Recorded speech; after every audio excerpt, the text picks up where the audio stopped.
Yeah, I mean, I think that when I think about what's taken place in Gaza and all the sacrifice and all the martyrs, and it's like, had October 7th not happened, not saying that genocide had to happen, but had all of this not happened, you would have seen the slow death of Palestine and this normalization continue to creep.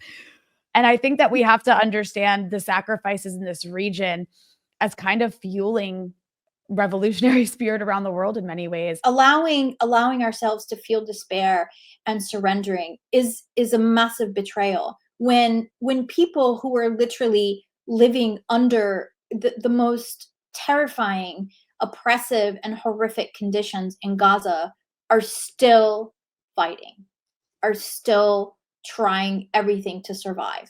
Like, how dare we, who live in safety, who live with plenty, how dare we despair? But, like, that's how I feel about it. I'm not saying that, like, I don't that some things aren't upsetting. Of course they're upsetting. Of course it's hard to see.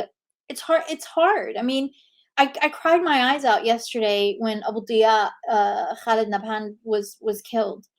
You know, it's hard. It's unbearable watching this carnage day in and day out. I think it's unbearable for everybody. You know, I'm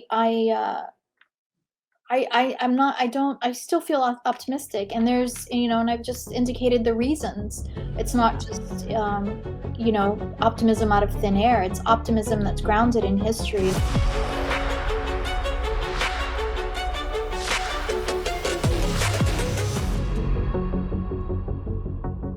Hello, everyone. I'm Rania Kalik, and this is Dispatches. The year 2024 has seen so much loss, it can be easy to fall into despair. The Holocaust in Gaza seemingly became routine, like background noise for the media, with dozens killed every day. South Lebanon was carpet bombed, with entire villages being wiped out by Israel, and Hezbollah's senior leadership eliminated. The more than decade-long US-led regime change war on Syria finally succeeded, installing new leadership that promises not to fight Israel. The so-called resistance axis was severed, according to its enemies. But in spite of many lost battles, Palestinians are not defeated. They're still fighting and will continue to fight for their survival. Israel is more isolated than ever. There will always be resistance. So how do we navigate the defeatism and despair taking hold in this dark moment, especially as attempts to divide Palestine solidarity over sectarianism and Syria rise in intensity? Is there a light at the end of the tunnel? To discuss this and more, I'm joined by Palestinian novelist, poet, activist, and author of many books, including Mornings in Jenin, Susan Abulhawa. But before we jump into it, this is just part of this episode. The full interview is available to Breakthrough News members only. You can become a member at patreon.com/breakthroughnews. And as always, be sure to hit the subscribe button and the bell so you get a notification whenever we post new content. And if you appreciate this show, you can also donate below on YouTube. Susan, welcome back to the show. Thank you, Rania. It's always good to be here. It's such a pleasure to get to chat with you. I so appreciate your time and all the amazing work that you are always doing. And look, I think that as we end 2024, I've been reflecting a lot on like the year and actually how I felt last year. And I remember, last year at this time, things were so bad, but they weren't quite as bad as now. So, and in a way, Zionism seemed like unsustainable. The world was turning on Israel, or seemed to be turning on Israel. It's like, I don't know how else to say it. Maybe this is a bit of an extreme way to put it, but it's like you could taste liberation a year ago almost. And now here we are. It's the end of 2024. And everything feels like it's shifted pretty dramatically in terms of, we look at Gaza and we look at massive portions of it that look like they've just been completely eradicated, right? And Israel is like planning to build settlements, and they've killed so many people. The number, we don't even know the actual number.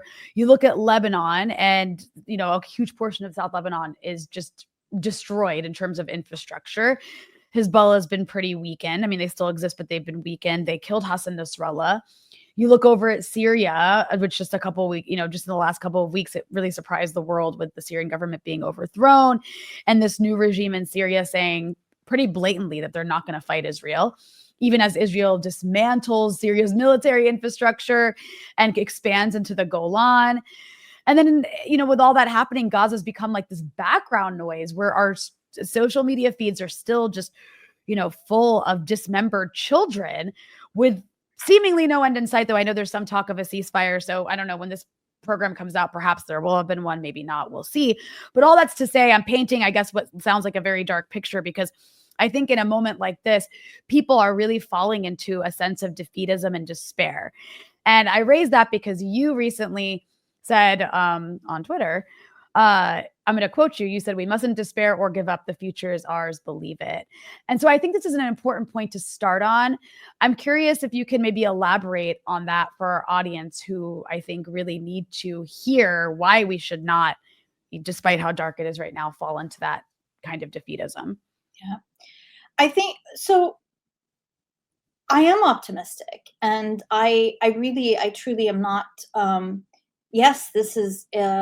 It feels catastrophic, and in many ways it is.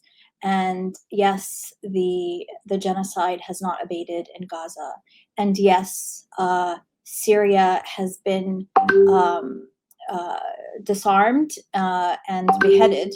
The Muqawama has been again also beheaded. A lot of our leaders have been assassinated, and this is exactly, I mean, the kind of despair that a lot of people are feeling is exactly what they need us to feel, because that's ultimately what leads to our defeat. Um, but if you look in history, every single struggle, every revolution was preceded by what felt like insurmountable oppression, insurmountable um, obstacles. Every revolution, whether it was the French Revolution, the Bolshevik Revolution, the American Revolution, there was uh, uh, and also the industry of enslavement in this country. So you have to look at history to really understand the arc of struggle. There's no struggle in history that did not experience what we're going through. And it would have been naive for us to think that empire did not have more tricks up its sleeve. And so I think, because we are students of history, we can expect these things to happen. And the dismantlement of Syria is something that has been on their agenda for a long time. And just because they didn't succeed the first time, should have told us that they're going to come back, that they are just regrouping, they're retooling, and they're re-strategizing. It is really tragic that that people sort of were lulled into believing that it was over in Syria, because the history teaches us that empire doesn't, especially the United States, when they fail the first time, they come back, they just figure out another way, and then they reap the destruction that they had originally planned. So what I'm saying is that it should not have been a surprise, and unfortunately it was. I mean, including myself. I think we were all sort of pushed into this. We were just distracted by other atrocities that they're committing. But that said, Israel has the power of military, of money, and political clout. But that's all they have. They do not have the moral narrative. They do not have the indigenous authority. They do not have the legal, the moral, the historic, or the ethical footings that we have. And I think that's really important, because while empire can take things by force, force is not what will sustain what they take. right? It's all these other things that they lack and that there's no way they can get. And I think ensuring that they do not manipulate the narrative, that they do not manipulate public sentiments, that they do not allow that we do not allow them to lull us into complacency and despair, is what will is what will really foil what they want. And I think we have to see this as a long game. And what I mean by a long game is generations of lifetimes, right? When enslaved Americans were rebelling against slave owners and slave masters, um, they, it was a long struggle, right? All of these people who struggled, who died, who were lynched, they never lived to see the fruits of their labor. But their labor is what everything else was built on, that allowed for the liberation of enslaved people. And that's just one example, but that is true throughout history. And I think we have to understand this moment in the context of history. We're on the path to liberation. I have no doubt of that. I really don't. Israel is not sustainable. Israel is a moral aberration. It is antithetical to life, and it has been exposed. So the genie's out of the box, and they're going to have a hard time putting that genie back in the bottle. And here's another example. So, for decades, my entire lifetime, the media has always gotten away with all of these lies that they told across the board. This reshaping of public imagination, this manipulation of the narrative, the perversion of history and the inversion of right and wrong, the painting of brutalizers into victims and vice versa, the painting of indigenous warriors into terrorists or savages, right? They have gotten away with that, and they successfully manipulate public imagination. But if you look at their attempts from the very beginning of this genocide, it has been fail after fail after fail. The initial stories, those sensational headlines of beheaded babies, of mass rape, like in previous times, those would have just stuck. That would have just been us. That would have been the full story, full stop, and it would not have changed. But we live in a different world now, because we have people like you, we have independent media, we have social media, we have other outlets for information. People have can record on their phones, and so we have been able to dismantle their narratives. Even this most recent, Clarissa at CNN, Wow. right? See, in normal times, you would not have had these internet investigators and social media and independent media to completely dismantle that story and expose it for this total, like, bad acting job. Actually, it was just terrible acting. Unbelievable, I mean, just they're not even good wild. at it. They're not even good at their lies, because I think they for so long they had these tricks and they worked, and they're just trying the old tricks again, and they're not working. So that has had the dual effect of, number one, exposing these immediate lies in real time. But the other effect, and the more important effect, in my opinion, is that it is exposing to whole new generations that they are being lied to, that the legacy media is actually an extension of empire. It's an extension of power, and it is put in place to lie to people, to shape public imagination, to make people feel what they want them to feel despair, to feel righteous, like decimating the whole fucking world at this point is somehow good and necessary to bring democracy, or whatever other insidious, absurd things they tell people. But it's falling apart. So And that's a good, and so these are the things, this is just one of the indications to me that signal what's to come in the future. And it may not be in my lifetime, I don't know, but I'm happy to do everything in my power to sacrifice whatever I can sacrifice, whatever, because it's because the struggle is for a future. And I hope I get to see it in my lifetime. But I may not. But I know it's coming. It will come. Israel will not succeed in wiping us all out. It will not succeed in tamping the Arab street forever. These autocrats who are just hanging on by a thread and a prayer and US military bases, that's the only thing keeping them in power right now. They are hated by their people. That's not going to stop. So, and there's another element that we have to look at as well here in the United States and in the West in general. There is there's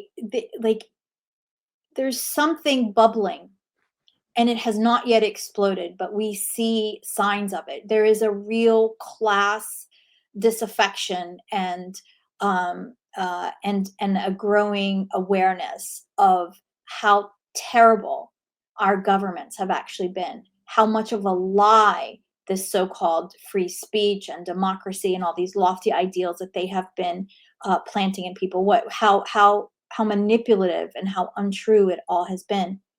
And one of the signals is, frankly, in the ways that Luigi Mangione has become this folk hero.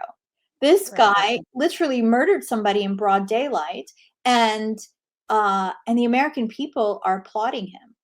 Why?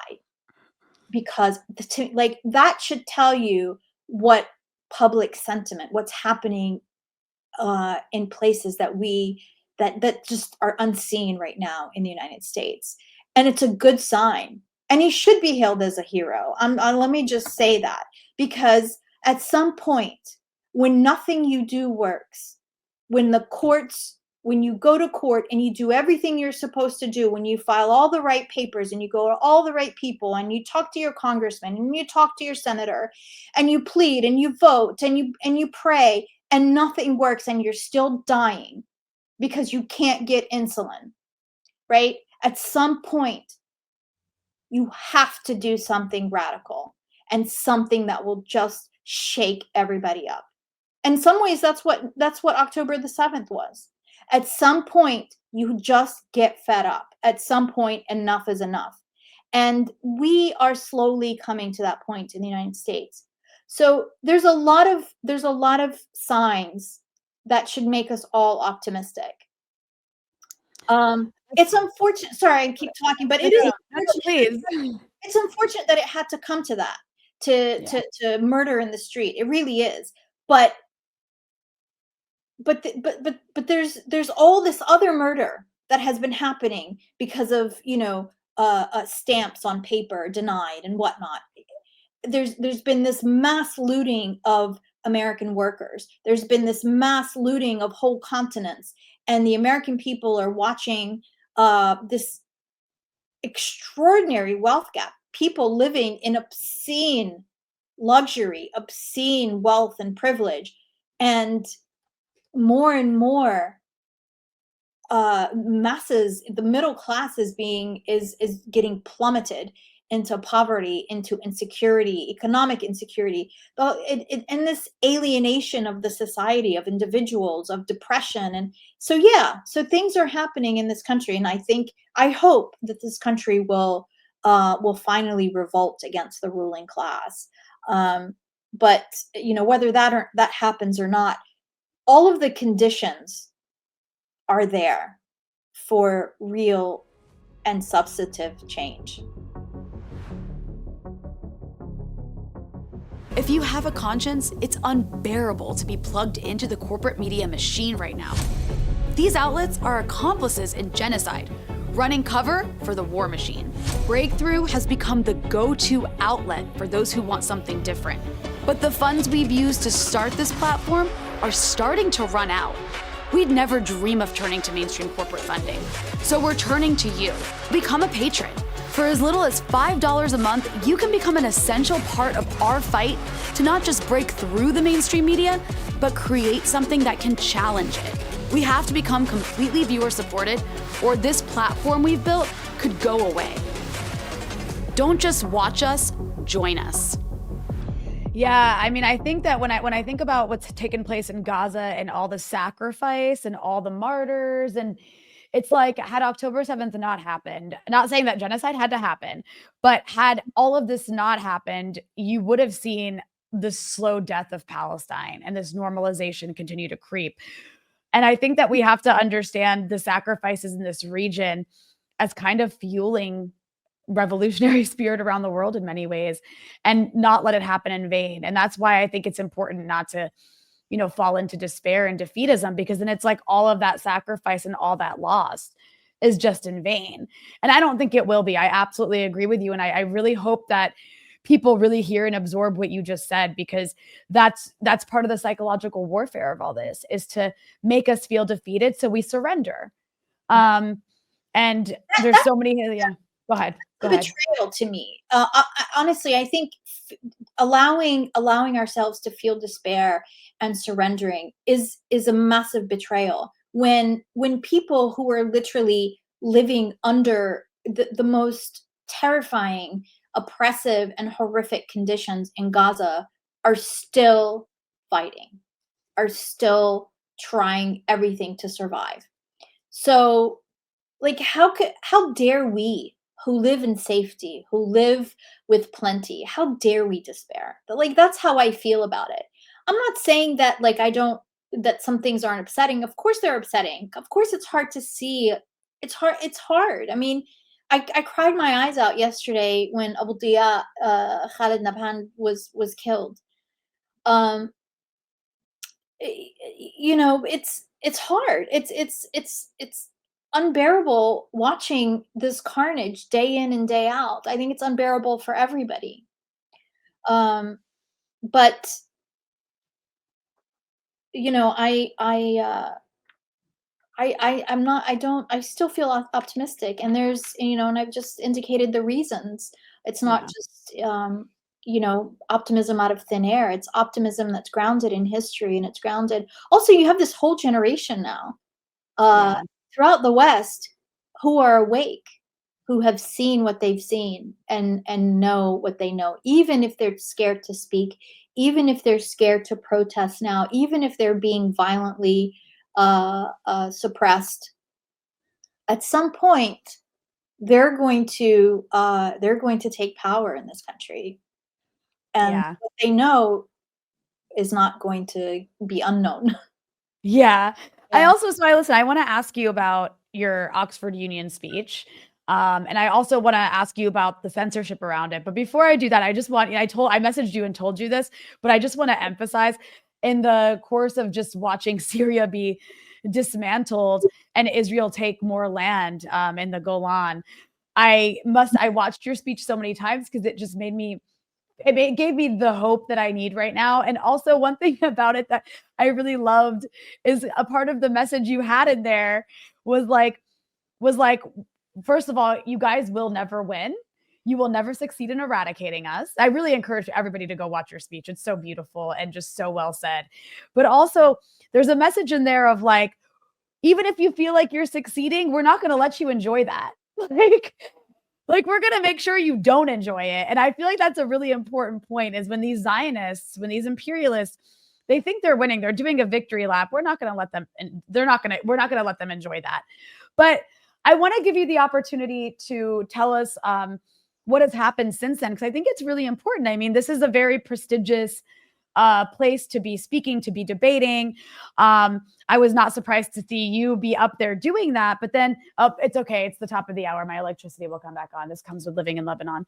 But I know that you've been posting online about how they basically censored parts of your speech, several parts of it. So can you tell us what happened there? Because it's quite shocking to see from this place that's supposed to be an open platform for everyone's ideas.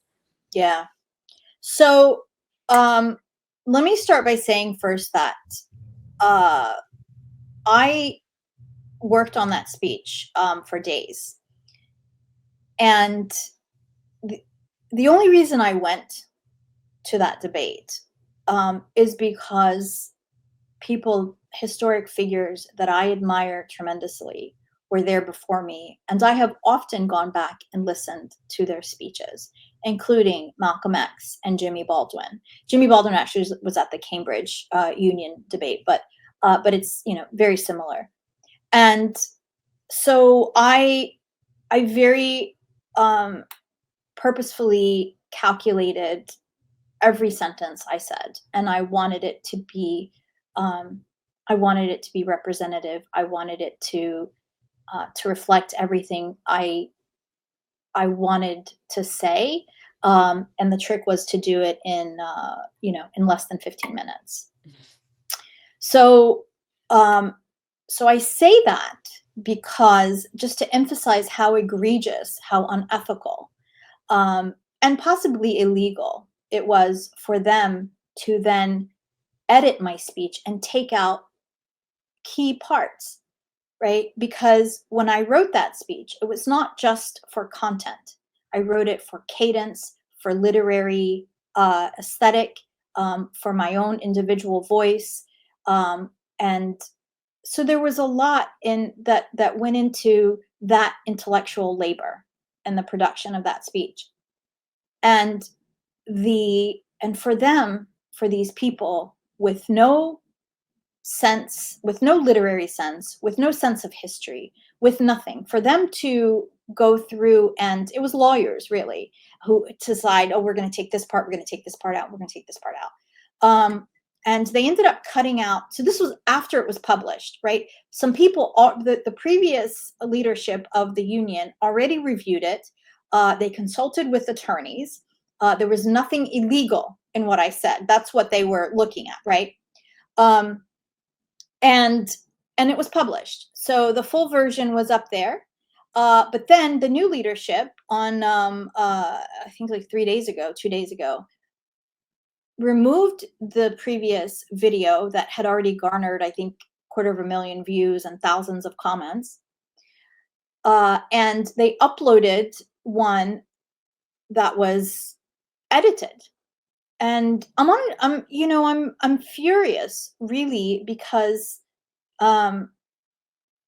this is it's so unethical. It was politically motivated because Zionists, it freaked Zionists out, honestly, because it was getting shared so much. It was the most viewed. I mean, that viewership was just in less than a week, and the speech had garnered over close to 5 million views on my Twitter. The Al Jazeera bits that they published had garnered, also I think around 4 million views in less than a few days. So I think they were freaking out about it, and they started sending these threatening letters to the Oxford Union, and that's what they do. They're bullies. And for some reason, people just bow to them. People are scared of them.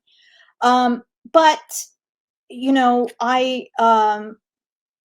I have asked them to reinstate it. They still have not done that. And I will take legal action because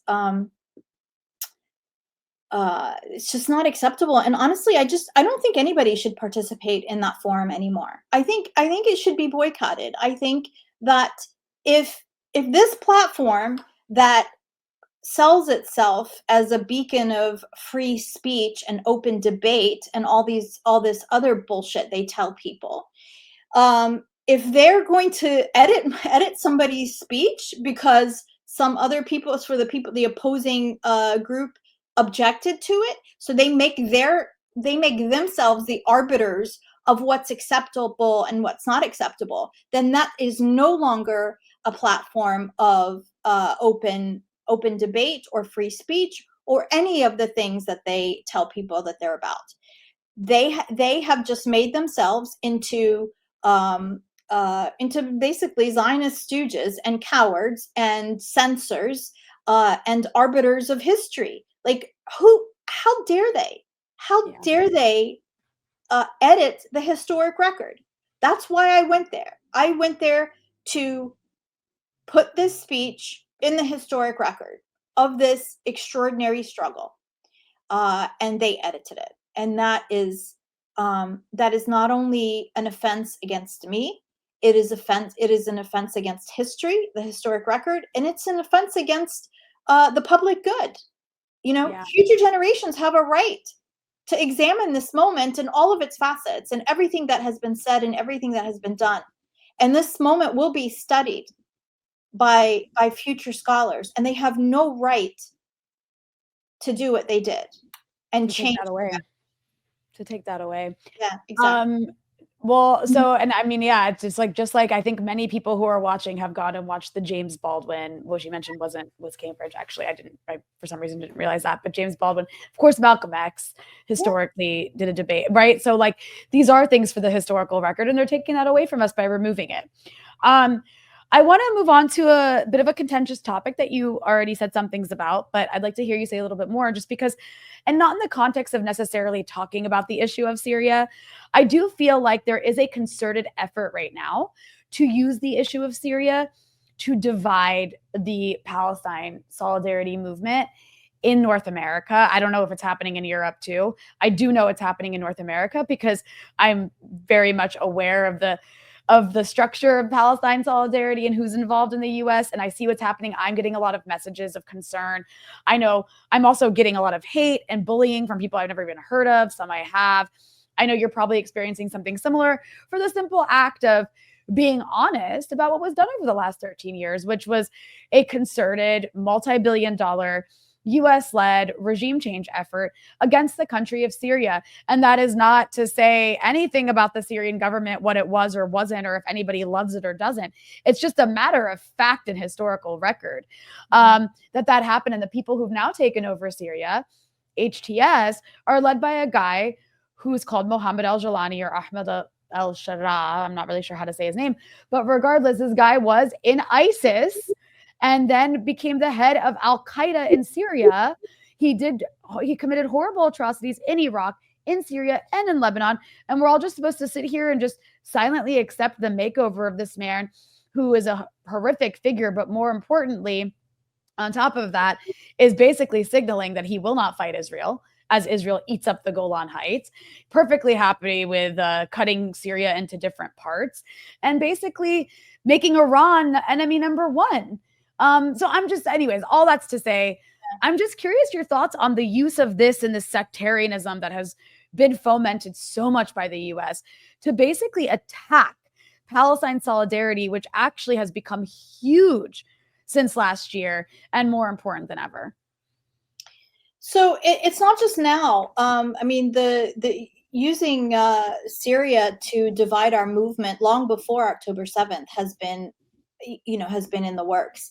And anyone who, and I know you maybe have experienced this, but anybody who opposes Western intervention, who is aware of this plan to balkanize Syria, to destroy it, and create to create violent chaos like they did in Libya, to make it a NATO outpost and ripe for all their corporate looting. That was the plan for Syria. And if you try and point that out, the buzzword is to call you, it's Assadist, right? So you're immediately an Assadist. It's really dishonest and insidious, and it has been, and of course now even more so, um, because it just does not allow for for strategy, for conversation, uh, for truth, for history. It is, people are seeing with their own eyes. These people, yeah, they got rid of Assad, and yes, Assad was horrible. Nobody liked him. Some people did, but he was. There's no denying that he was not a good guy. Um, and but the fact is that Syria was a stable country. It was uh, advancing economically, in particular. It was, I mean, I'm not saying before now, like before the uprising, it was. Right. And it had finally stabilized um after, repeated efforts to overthrow al-Assad. And I'm not saying that it's stabilized because of, good democratic institutions. So I want to, just put that out there. But the reality now, this so-called liberated Syria is actually completely disarmed. They have no defenses anymore because Israel has bombed the shit out of them. They have no navy, no air force, no radar detection, really nothing. And they have been able to advance. Israel has advanced their tanks into important parts of Syria. Syria has a lot of oil. People don't know that about Syria. A lot of people are not aware of that, but they have really vast and yet unexploited oil fields. And Israel wants their grubby, greedy hands on it, and that's what they want. They also want to expand their territory. They want their, so-called greater messianic Israel. And there's but okay, so you got rid of Assad, but they have nothing to celebrate, really, because Syria is right now getting broken up. It is completely infiltrated by CIA actors, and that's who Jolani is. I mean, it's complete. Who funded that? Where did they get all that money from? And exactly. There's a genocide in Gaza for over a year, and they've been quiet. Nobody's heard from them. And then suddenly, the day after the Lebanon ceasefire, they go in and invade the whole of Syria and take over it, and with lightning speed. They had all this equipment, these fancy clothes, brand new boots, all kinds of weaponry and tanks. How'd they do that? Where'd they get that from? Yeah. Ukraine, it's crazy. The Ukrainians apparently helped them with drones and came and trained them. Washington Post reported that, so I'm not just throwing that out of nowhere. Yeah, but who told the Ukrainians to do that? Right. It's who's backing the Ukraine? No, it's wild. It's completely wild. Exactly. And it's to not be able to have that conversation or ask those questions and to shut it down. I mean, I know some people are just naive, but it makes you think, okay, who's actually pushing that conversation? Speaking of American assets, I wanted to also, I know I'm kind of all over the place here. I wanted to ask you, because it's in the news right now, because there's a lot of opposition to the Palestinian Authority at the moment, which is good. It's not a popular group of it's not a popular organization, governance structure, completely backed by the US and the Israelis. And in the West Bank, they recently, I think, killed a child. And they're going around and essentially capturing, hunting down, killing, disarming resistance to Israeli occupation in the West Bank, as we speak. And this is another one of those instances. I mean, the Palestinian Authority to me is this microcosm of the US all across the Middle East, just this autocratic grouping that is there to help maintain American and Israeli hegemony and control, and in the case of Palestine, occupation. But I'm just curious your thoughts on that as it's in the news right now. Yeah, I mean, the Palestinian Authority has always been purveyors of Israeli imperialism. I mean, they're like the houseboys, who are keeping everybody in check because they get a few privileges. Yeah, and this isn't, again, you go back in history, it's not the first time that empire has put in middle management that's native, right? We've seen that throughout Africa. We've seen the installation of client regimes throughout South America and Africa and parts of Asia. So yeah, they're traitors, they're treacherous, and it's just another front that we have to fight against. Too many. But yeah, that's where we need some regime change. Again, I think, I think that needs to be an immediate goal, is to get rid of the Palestinian Authority. either locally by through armed struggle against them, or by all of us really working from the diaspora to reconstitute the PLO, because this is just not sustainable right now, and we have to find mechanisms to do that, or to constitute an entirely different representative body. Yeah. I want to ask you about something else that it's maybe a little bit dated, but I think it's worth it because I mean, everything, it's kind of been overshadowed at this point by everything else happening in the Middle East. But there was, not too long ago, the tour by Ta-Nehisi Coates, or Ta-Nehisi Coates, I think is how you pronounce it. I don't want to say it wrong. Yeah. Ta-Nehisi, yeah. And it's really, I mean, you wrote a whole piece about this for Middle East Eye about his sort of evolution and then some of your critique of him in general. But it's been interesting to watch because, Ta-Nehisi is somebody who comes out of the liberal establishment. They loved him like 10, 15 years ago. He was at The Atlantic, writing articles in the mainstream about how amazing Obama was, and also, nice things about Zionism.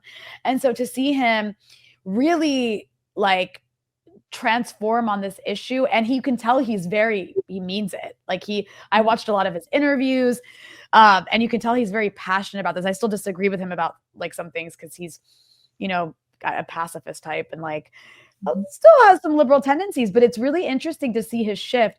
And you write that in his latest book, he marks his first step towards internationalism, connecting Black American and Palestinian oppression and opening a powerful crack in Israel's armor.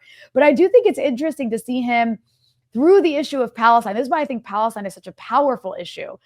It really does bring out an understanding of internationalism. And I've heard him saying some things where I'm like, you are so close to being an anti-imperialist.